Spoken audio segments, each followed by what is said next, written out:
l'état d'esprit, pardon. L'état d'esprit de cette L'état formation. d'esprit de cette formation.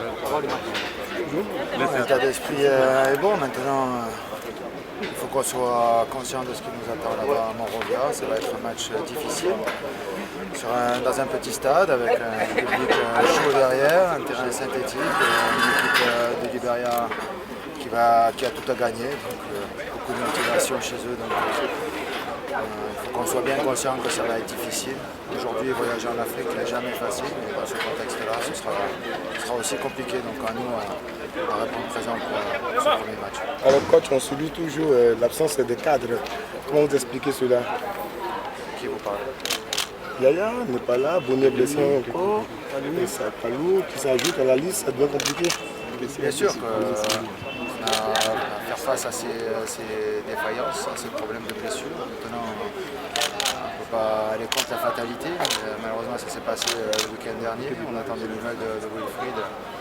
Eric Bailly doit également passer une IRM ce matin de contrôle. Lui, Eric était plus ancien que sa blessure, donc on espère bien pouvoir le récupérer, en tout cas pour le deuxième match. Concernant Wilfried, on attend le résultat.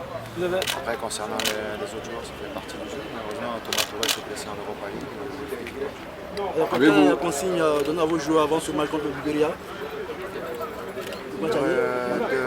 D'abord de bien respecter l'adversaire pour éviter toute mauvaise surprise, qu'on vient d'être très concentré sur notre sujet, d'être rigoureux et de savoir répondre présent parce que ça va être un contexte difficile.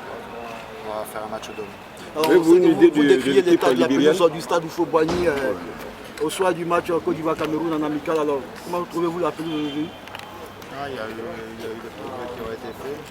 En tout cas, c'est sûr qu'on peut encore toujours faire mieux et j'encourage tout le monde à aller dans ce sens-là. Mais aujourd'hui, c'est nettement amélioré. Un mot sur l'équipe libérienne, s'il vous plaît. Un mot sur l'équipe libérienne. Est-ce que vous avez des informations? Qui reste sur une bonne dynamique. Ils ont battu la Tunisie chez eux 1-0. Ils sont qualifiés sur le tour préliminaire face à Guinée-Bissau. Donc ils restent sur une dynamique positive. Après, c'est l'occasion de suivre leur match à la vidéo contre la Tunisie.